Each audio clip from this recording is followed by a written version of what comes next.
घंटे में देश और दुनिया की हर खबर होगी सीधी सपाट रफ्तार से भरी। सबसे पहले आपको दिखाते हैं 25 सेकंड में कैसे एक एक कर 21 कारें आपस में जा टकराई और उसके बाद रेसिंग ट्रैक पर नजर आया धुआं ही धुआं। एक साथ भिड़ गई 21 गाड़ियां, चिंगारियों के बीच फंसी 21 जिंदगियां। रेस ट्रैक पर सबसे बड़ा हादसा। अब इस भीषण हादसे को दूसरे कैमरे से देखिए। रेस ट्रैक पर करीब 50 गाड़ियां तेज रफ्तार से भाग रही थी कि तभी इस कार में मामूली सी टक्कर होती है। तेज रफ्तार में होने की वजह से ड्राइवर कार को कंट्रोल नहीं कर पाता और किनारे से जाकर टकरा गई गाड़ी। टक्कर के बाद ये कार मुड़ गई और पीछे से आती हुई गाड़ियों से टकराती चली गई और फिर पलक झपकते ही एक के बाद एक पीछे से आती गाड़ियां टकराती गई। चंद सेकंड के भीतर ट्रैक पर सिर्फ उड़ती चिंगारियां और उड़ता धुआं दिखा। यह हादसा अमेरिका के फ्लोरिडा का है। रेस अपने आखिरी दौर में थी जब यह हादसा हुआ। गनीमत की रही कि हादसे में किसी को गंभीर चोट नहीं आई और सभी ड्राइवर सलामत हैं। और आइए अब आपको दिखाते हैं नेताजी का तमंचे पर डिस्को जो हुआ कानपुर में। डांस फ्लोर डीजे की धुन और हाथ में तमंचा। पहली कोशिश में गोली चली नहीं, फिर दूसरी बार कोशिश हुई और एक के बाद 2 गोलियां दाग दी गई। गोलियां चलने के बाद आसमान में नोट उड़े और जनाब ने तमंचा फिर से अपनी कमर में दबा लिया। मामला कानपुर का है और तमंचे पर डिस्को कर रहे ये बीजेपी की युवा मोर्चा के जिलाध्यक्ष शशांक मिश्रा है। मिश्रा जी पर तो सत्ता का भूत सवार है, इसलिए तो आसपास खड़े बच्चे और महिलाओं की परवाह किए बिना सरेआम ऐसे गोलियां चला दी। इन्हें जरा भी परवाह नहीं कि जरा सी चूक से अनहोनी हो सकती थी। ताज्जुब की बात ये कि वीडियो वायरल होने के बावजूद अभी तक पुलिस ने नेताजी पर कोई कार्रवाई नहीं की है।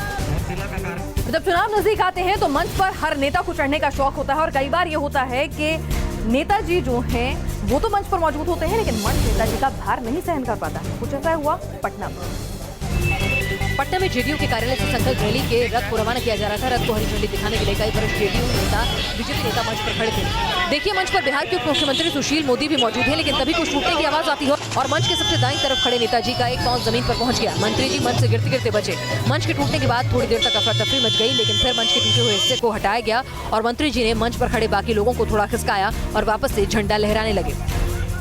और पुलवामा हमले के बाद पूरे देश भर में अलर्ट है और लगातार इस साजिश के तार जो है खंगाले जा रहे हैं। जैश ए मोहम्मद के 2 संदिग्धों को उत्तर प्रदेश के देवबंद से हिरासत में लेकर उनसे पूछताछ जारी है और कई और लोग भी एटीएस के टारगेट पर हैं। शहनवाज तेली, आकिब अहमद मलिक, जम्मू कश्मीर के कुलगाम और पुलवामा के इन दोनों लोगों पर लगा है हिंदुस्तान में दहशत की साजिश का आरोप। देवबंद के एक जागरूक छात्र के टिप पर गिरफ्तार किए गए इन दोनों संदिग्धों को लेकर बड़े खुलासे हुए हैं। आरोप है कि दोनों आतंकी संगठन जैश ए मोहम्मद के लिए काम कर रहे थे। इनका मकसद नए आतंकियों की भर्ती था ताकि हिंदुस्तान को जख्म दे सके। उन दोनों के पास से हमें 32 बोर का वेपन मिला है, पिस्टल मिला है और लाइव कार्ट्रिजेस मिले हैं, जिंदा कारतूस मिले हैं। के फोन में जिहादी चैट, फोटो और वीडियो मिले हैं। इसके अलावा एटीएस ने देवबंद से 1 दर्जन से ज्यादा संदिग्ध छात्रों को हिरासत में लिया। हिरासत में लिए गए युवक कश्मीर, उड़ीसा समेत दूसरे राज्यों से भी ताल्लुक रखते हैं। देवबंद के छात्रों के अलावा एटीएस ने कुछ दुकानदारों को भी हिरासत में लिया है जिन पर आतंकी गतिविधियों में शामिल होने या दहशतगर्दों की मदद करने का शक था। बताया जा रहा है कि शहनवाज ग्रेनेड बनाने में एक्सपर्ट है और इन्हें जैश ने बड़ी साजिश के तहत देवबंद भेजा था। फिलहाल इनसे पूछताछ जारी है जिसमें कई खुलासे होने की उम्मीद है।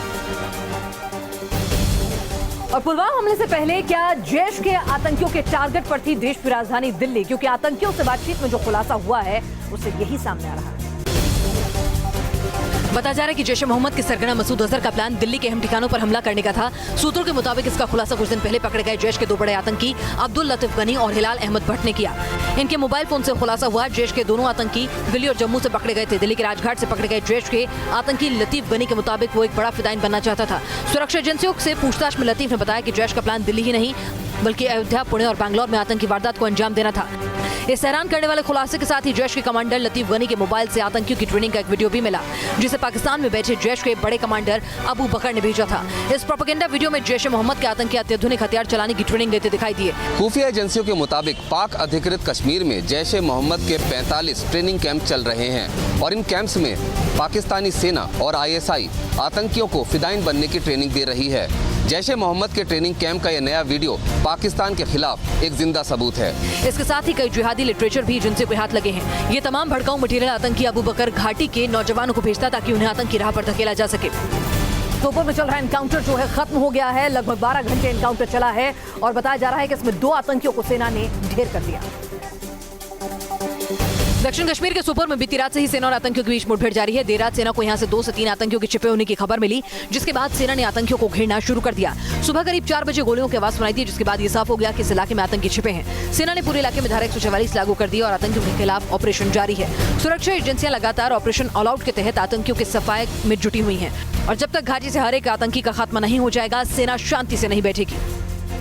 और पाकिस्तान लगातार अपने आप को चारों तरफ से घिरा हुआ महसूस कर डरा हुआ है और अपने आप को बचाने की कोशिश कर रहा है और इस कोशिश में लगातार झूठ पर झूठ आ रहे हैं। पहले उनके वजीर आजम ने झूठ बोला और अब सेना की तरफ से जो मीडिया ब्रीफिंग हुई उसमें सिर्फ और सिर्फ झूठ नजर आया। आप भी देखिए कैसे हमने किया इस झूठ को बेनकाब।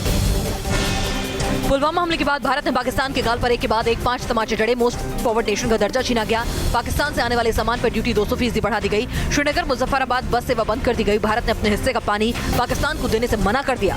दुनिया में पाकिस्तान का असल चेहरा दिखाने की कोशिश जारी है। तो अब पाकिस्तान की सरकार और सेना झूठ का जाल बुनने में जुट गई है। पाकिस्तान आर्मी के प्रवक्ता ने हिंदुस्तान पर झूठा आरोप लगाकर अपने पाप छिपाने की कोशिश की। 2001 में जब इंटरनेशनल सिक्योरिटी फोर्सेज ने अफगानिस्तान में तालिबान के खिलाफ ऑपरेशन शुरू किया तो आपको पता है कि मशरकी सरहद पर इंडिया ने एस्केलेशन कर दी और हमारी तवज्जो मशरकी सरहद पे हो गई।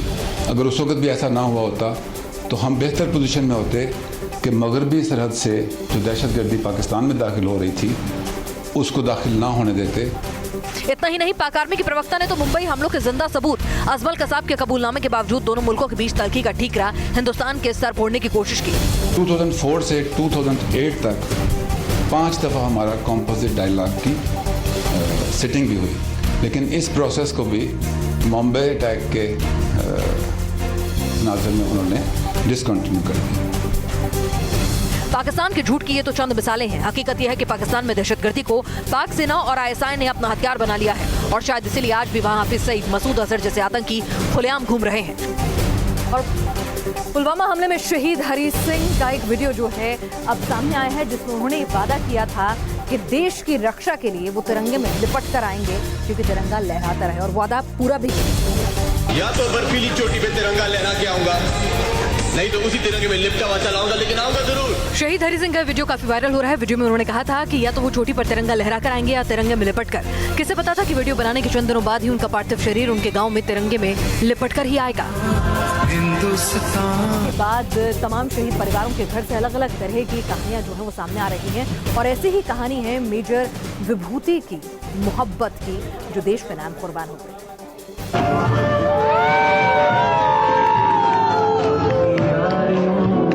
मेजर ढोंडियाल घुटनों पर बैठे और गुलाब देकर निकिता से अपनी मोहब्बत का इजहार किया। लग रहा था मानो कायनात का जर्रा जर्रा इस मोहब्बत से महक उठा हो, लेकिन निकिता को ही नहीं पता था कि उनका और मेजर विभूति का साथ सिर्फ 10 महीनों तक रहेगा।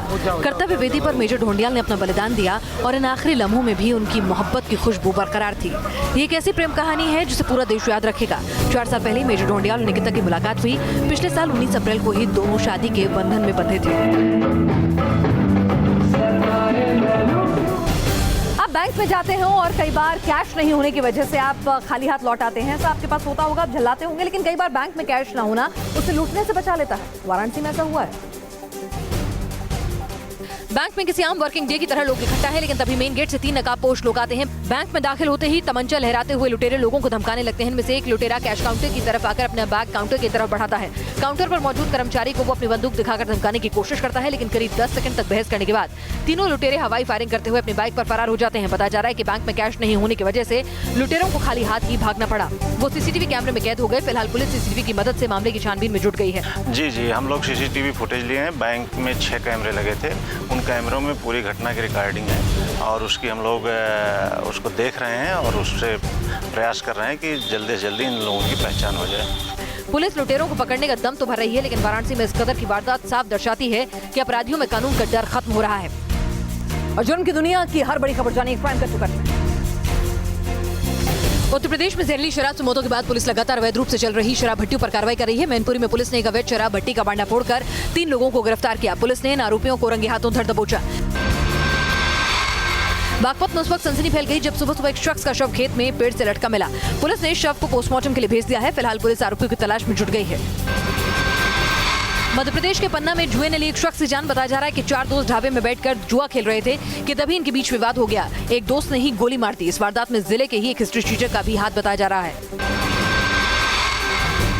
एमपी के शहडोल में बदमाशों के मन से पुलिस को खौफ खत्म हो गया। 1 हफ्ते के अंदर बदमाशों ने किडनैपिंग की दूसरी वारदात को अंजाम देने की कोशिश, लेकिन नाबालिग छात्र बहादुरी दिखाते हुए अपहरणकर्ताओं के चंगुल से भागने में कामयाब रहा।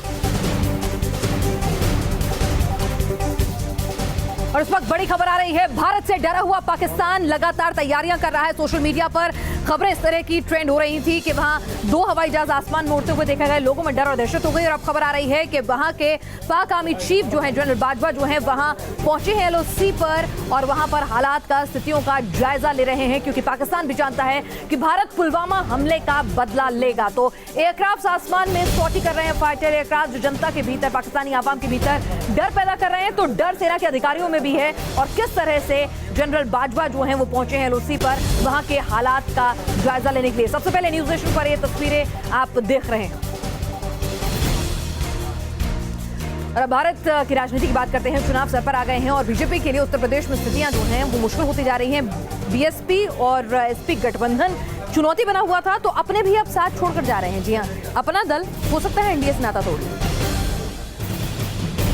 2014 के लोकसभा चुनाव में बीजेपी ने उत्तर प्रदेश की 80 सीटों में से 71 सीटें जीती थी और 2 सीट बीजेपी के सहयोगी अपना दल को मिली थी। लेकिन 2019 के लोकसभा चुनाव से पहले अपना दल बीजेपी को आंखें दिखाने लगा है। गाजीपुर के सांसद केंद्रीय मंत्री अनुप्रिया पटेल ने NDA से अलग होने के संकेत दे दिया। अनुप्रिया पटेल ने बीजेपी को 20 फरवरी तक का समय दिया था। अनुप्रिया की पार्टी ने कहा है कि अब वो फैसला लेने के लिए स्वतंत्र हैं। अपना दल की शिखर बैठक 28 फरवरी को होगी, जिसमें बीजेपी के साथ गठबंधन पर फैसला लिए जाने की संभावना है। प्रधानमंत्री नरेंद्र मोदी का दक्षिण कोरिया का दौरा समाप्त हो गया। इस दौरे में 7 अहम समझौतों पर हस्ताक्षर हुए। इस दौरे के दूसरे और आखिरी दिन पीएम मोदी को सियोल शांति सम्मान से नवाजा गया। इससे पहले इस अवार्ड फंक्शन में पीएम मोदी पर बनी एक डॉक्यूमेंट्री फिल्म दिखाई गई। सबसे खास बात यह रही कि इस सम्मान के साथ मिली इनामी राशि को पीएम मोदी ने नमामि गंगे फंड में दे दिया। I would like to contribute the monetary award of $200,000 that 1,30 lakh rupees to the Namami Gange fund. इसी दौरान पीएम मोदी ने एक बार फिर आतंकवाद को दुनिया का सबसे बड़ा दुश्मन बताया। Today, radicalization and terrorism have become globalized and are the biggest threats to global peace and security. PM Modi के इस दौरे में भारत दक्षिण कोरिया के बीच 7 समझौते हुए। दोनों पक्षों ने निवेश, मीडिया, सड़क परिवहन क्षेत्र में ढांचागत विकास जैसे अहम क्षेत्रों में सहयोग बढ़ाने पर हस्ताक्षर किए। इसके अलावा सियोल नेशनल पुलिस एजेंसी और गृह मंत्रालय के बीच अहम समझौता हुआ। ये समझौता दोनों देशों में कानून व्यवस्था लागू करने वाली एजेंसियों के बीच सहयोग बढ़ाने और सीमा पार अंतर्राष्ट्रीय अपराधों से निपटने में एक दूसरे की मदद करने के लिए हुआ। राहुल गांधी आमतौर पर अपनी मां सोनिया गांधी, बहन प्रियंका गांधी के साथ तो खूब नजर आते हैं, लेकिन आज राहुल गांधी जिस बच्चे के साथ थे उसने सभी की निगाहें अपनी ओर खींच ली। दरअसल राहुल गांधी ने अपने भांजे जो हैं रेहान, प्रियंका गांधी के बेटे, उनके साथ तिरुपति बालाजी मंदिर के दर्शन किए। झक सफेद धोती कुर्ता, कंधे पर शॉल और साथ में नेहरू गांधी परिवार की छठी पीढ़ी भी। इस चेहरे को अब तक आपने ज्यादा नहीं देखा होगा। ये प्रियंका गांधी के बेटे रेहान है। राहुल गांधी तिरुपति बालाजी के दर्शन करने गए तो साथ में रेहान भी नजर आए। मामा भांजा सफेद कुर्ते में दिखे। हालांकि रेहान ने धोती की जगह पैजामा पहना और फिर मामा के साथ तिरुपति बालाजी मंदिर में पूजा अर्चना की। इसके बाद राहुल ने लोगों से भी मुलाकात की और आंध्र प्रदेश में लोकसभा चुनाव का बिगुल फूंक दिया। खेल के मैदान की हर बड़ी खबर जानिए अब स्पोर्ट्स का ट्रिब्यून। BCCI ने वर्ल्ड कप में पाकिस्तान से खेलने का फैसला सरकार पर छोड़ा। वहीं ICC को चिट्ठी लिखकर वर्ल्ड कप से पाकिस्तान को बैन करने की मांग की। सीओए की मीटिंग के बाद चीफ विनोद राय ने कहा, आतंकी देश पाकिस्तान को क्रिकेट जगत में अलग थलग करने की कोशिश करेंगे। पाक शूटर्स का वीजा रद्द करने के मामले में भारत को लगा IOC से झटका। इंटरनेशनल ओलंपिक कमेटी ने भविष्य में भारत में होने वाले ओलंपिक के सभी आयोजन पर लगाई रोक।